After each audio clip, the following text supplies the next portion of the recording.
if magpipili ba siya ng mga level 3 classes namin or if i-avail na yung 1999 which is the all access pass.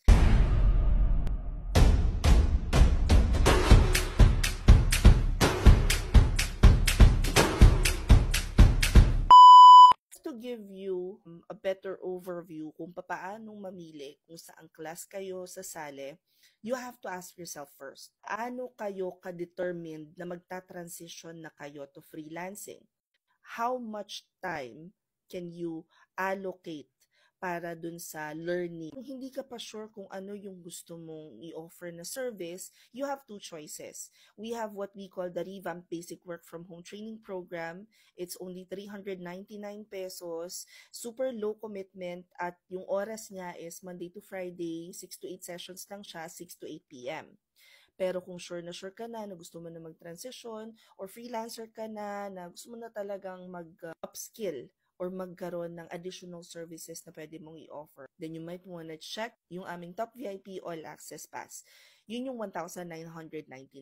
Isa sa mga bagay na every aspiring freelancers should consider is this going to help take me from point A to point B? Ano ba yung goals mo?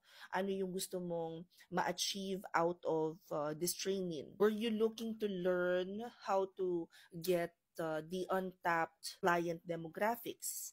Or are you just someone na forward thinking? Gusto mong maging sustainable na yung freelancing business mo. If you guys are interested to join any of our classes, all you have to do is click the link in my bio dito sa profile ko. Pagkatapos, it will take you to this page. Pagkatapos, under open classes, makikita nyo na dyan lahat ng available namin, including the top VIP. So, kung top VIP kayo mag-join, i-click nyo lang yan, nandyan na yung information kung paano kayo magbabayad at mag-join.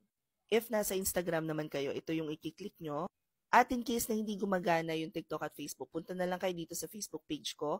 Hanapin nyo yung post na ito at makikita nyo doon sa mismong caption yung pinakang link para sa phone. Ganon din naman sa YouTube, nasa description box lang. Palagi yung tandaan nyo, lagi ko sinasabi na hindi mo kailangan ng training para maging freelancer, and the only reason you will be joining a mentorship program such as ours is because you want to learn from a freelancer kung ano yung ginagawa nila sa pang-araw-araw, how did they land their clients, you need someone who will guide you, and you need a more structured environment for learning. Also, just a heads up, kung yung 1999 ang kukunin nyo, puwersahan pong umattend doon ng training, so mapipilitan kayo. Hope this helps. Comment any questions you guys have about working from home. Follow for more work from home chismis. Bye!